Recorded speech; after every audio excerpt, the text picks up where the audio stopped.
प्यारे भैया बहन, आपका दिन मंगलमय हो। हम पिछले वीडियो में आपको बताए थे आकार के आधार पर उद्योग के प्रकार, लेकिन आज हम बताएंगे स्वामित्व के आधार पर। स्वामित्व के आधार पर कितने प्रकार होते हैं उद्योग के, इसी के विषय में आज आप लोगों के साथ चर्चा शेयर करेंगे। देखिए, स्वामित्व के आधार पर 4 प्रकार होते हैं उद्योग के। पहला है सार्वजनिक क्षेत्र के उद्योग, दूसरा है निजी क्षेत्र के उद्योग, तीसरा है सहकारी क्षेत्र के उद्योग और चौथा है संयुक्त क्षेत्र के उद्योग। ये 4 प्रकार के उद्योग हैं जो आज हम लोग इसके विषय में जानकारी प्राप्त करेंगे। देखिए, स्वामित्व और प्रबंधन के दृष्टि से अगर देखा जाए, स्वामित्व का मतलब होता है मालिकाना हक, और प्रबंधन की दृष्टि से देखा जाए तो हम पाते हैं कि उद्योग या तो किसी निजी व्यक्ति या कंपनी का है या फिर सरकार के नियंत्रण में है अथवा सहकारी रूप से चल रहा है। सार्वजनिक क्षेत्र के उपक्रम उद्योग के विषय में देश के विकास के लिए और जनता की आवश्यकता को ध्यान में रख करके कुछ उद्योगों पर सरकार जो है अपना नियंत्रण रखती है। ऐसे उद्योग पर सरकार मालिक होती है। ऐसे उद्योगों को सार्वजनिक क्षेत्र के उपक्रम या सार्वजनिक क्षेत्र के उद्योग की हम संज्ञा देते हैं। इस प्रकार के उद्योगों में आता है steel authority of India limited, जिसको सेल के नाम से भी जाना जाता है। हिंदुस्तान मशीन टूल्स, जो HMT के समान आते हैं, HMT की घड़ियाँ आती है।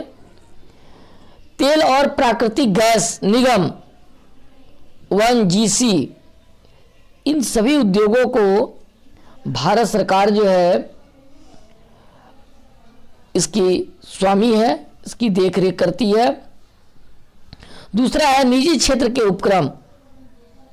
किसी व्यक्ति या कंपनी के अधिकार वाले उद्योग को हम निजी क्षेत्र के उपक्रम की श्रेणी देते हैं या निजी क्षेत्र के उद्योग कहते हैं, जिस पर किसी व्यक्ति का अधिकार हो या कंपनी का अधिकार हो।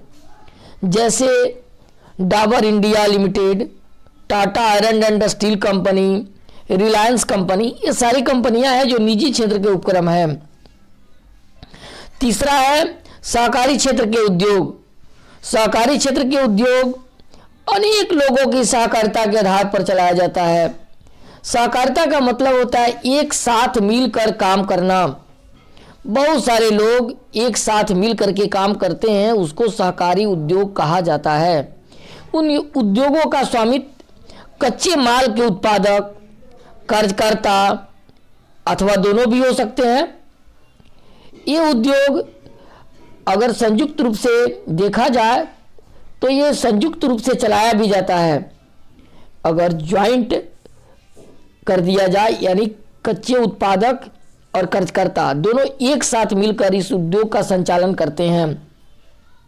जो स्वामी सामाजिक, आर्थिक और सांस्कृतिक कल्याण के लिए एक कार्य करते हैं। आजकल अधिकांश उद्योग इस वर्ग के अंतर्गत आते हैं। जैसे उदाहरण के तौर पर अगर देखा जाए तो गुजरात में स्थित है आनंद स्थित अमूल मिल्क कोऑपरेटिव सोसाइटी। एक कोऑपरेशन से चलता है, कोऑपरेटिव है, ये सहकारी उद्योग है जो कई लोग एक साथ संयुक्त रूप से मिल करके इस उद्योग का संचालन करते हैं। अब है संयुक्त क्षेत्र के उद्योग। इस प्रकार के उद्योग राज्य सरकार और व्यक्ति या व्यक्तियों के कई समूह एक साथ मिलकर के कार्य करते हैं, इसके स्वामी होते हैं। इनके द्वारा जो है उद्योग संचालित किए जाते हैं। इस प्रकार के उद्योग को संयुक्त क्षेत्र के उद्योग कहा जाता है।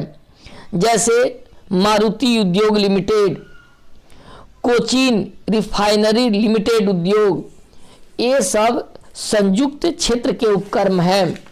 कई लोग एक साथ मिलकर के कार्य को करते हैं। अब आता है उद्योगों की अवस्थिति को प्रभावित करने वाले कारक। कौन कौन से कारक हैं जो उद्योग की अवस्थिति को प्रभावित करते हैं? तो देखिए, उद्योगों की अवस्थिति को प्रभावित करने वाले मुख्य रूप से 2 कारक हैं। पहला है भौतिक कारक, दूसरा है मानवीय कारक।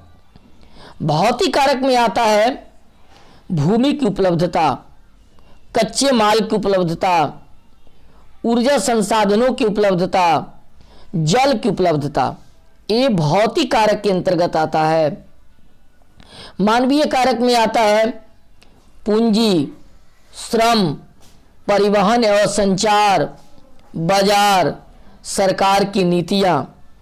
ये दोनों यानी भौतिक कारक और मानवीय कारक जब संयुक्त रूप से मिलते हैं तब उद्योगों की स्थापना की जाती है।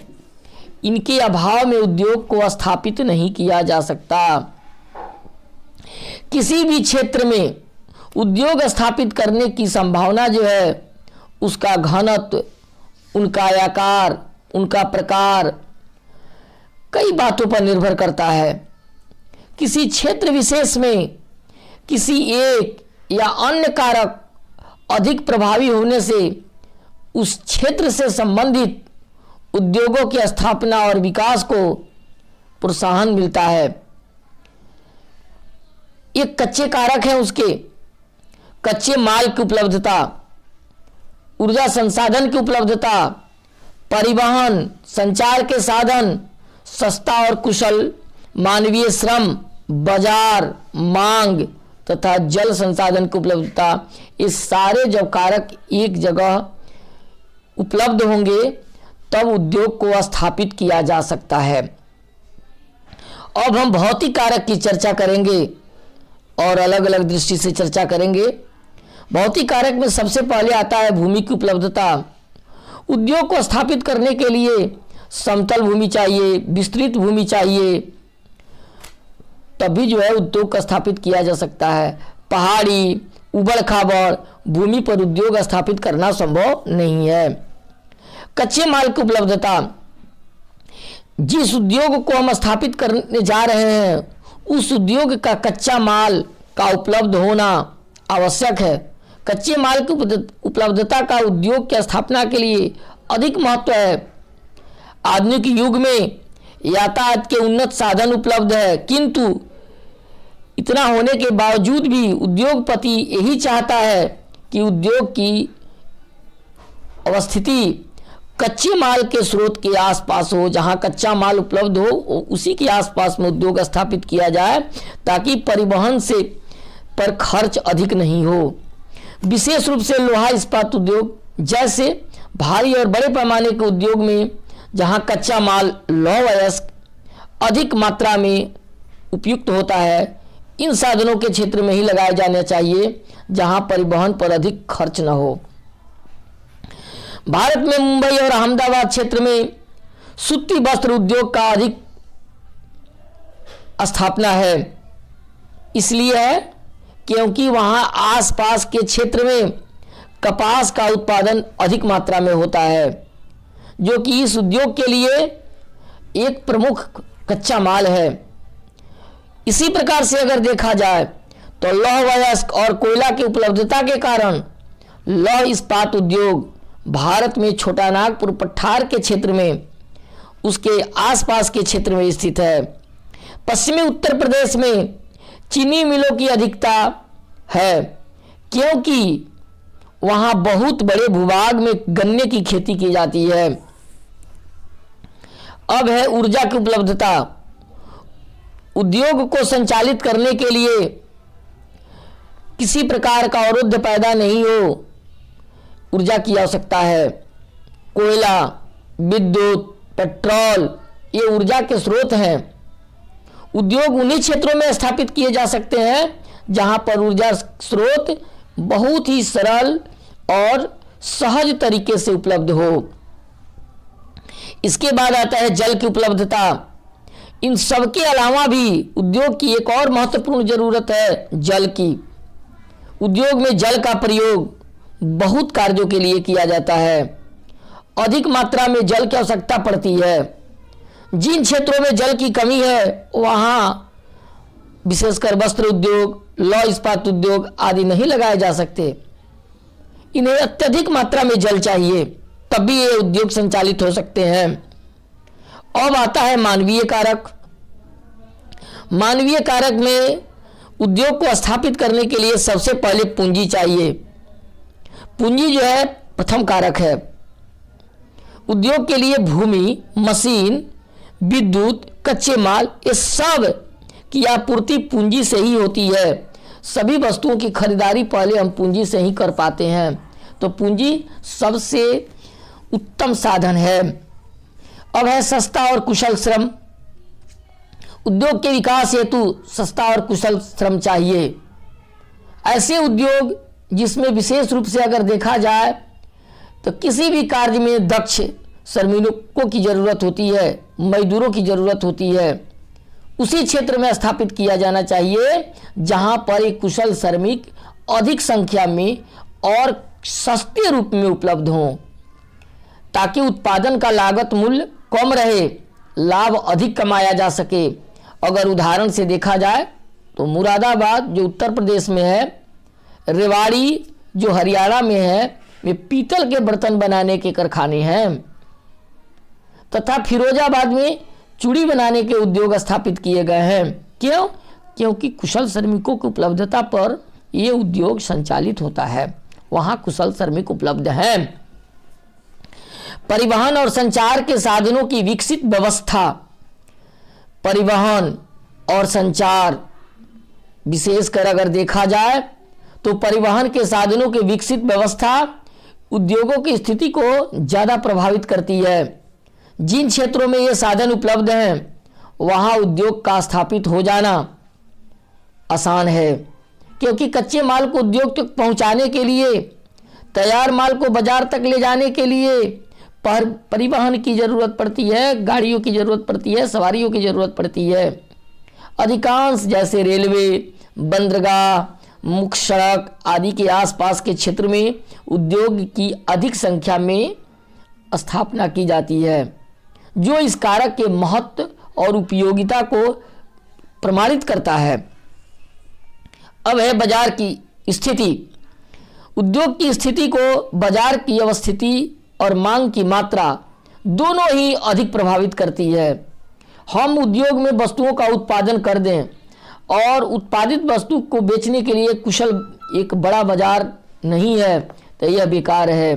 अत्यधिक भारी उत्पादों को निर्मित करने वाले उद्योगों तथा शीघ्र नष्ट होने वाली वस्तुएं बनाने वाले उद्योगों को बाजार के समीप लगाया जाता है, क्योंकि परिवहन पर अधिक व्यय न हो, वस्तुओं को समय पर बाजार में पहुंचा करके नष्ट होने से बचाया जा सके, उपभोक्ताओं को जल्दी में उपलब्ध कराया जा सके।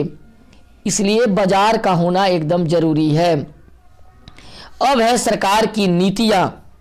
उद्योग का स्थान निर्धारित करने में सरकार भी अपनी महत्वपूर्ण भूमिका निभाती है और सरकार की नीति भी अपनी महत्वपूर्ण भूमिका निभाती है।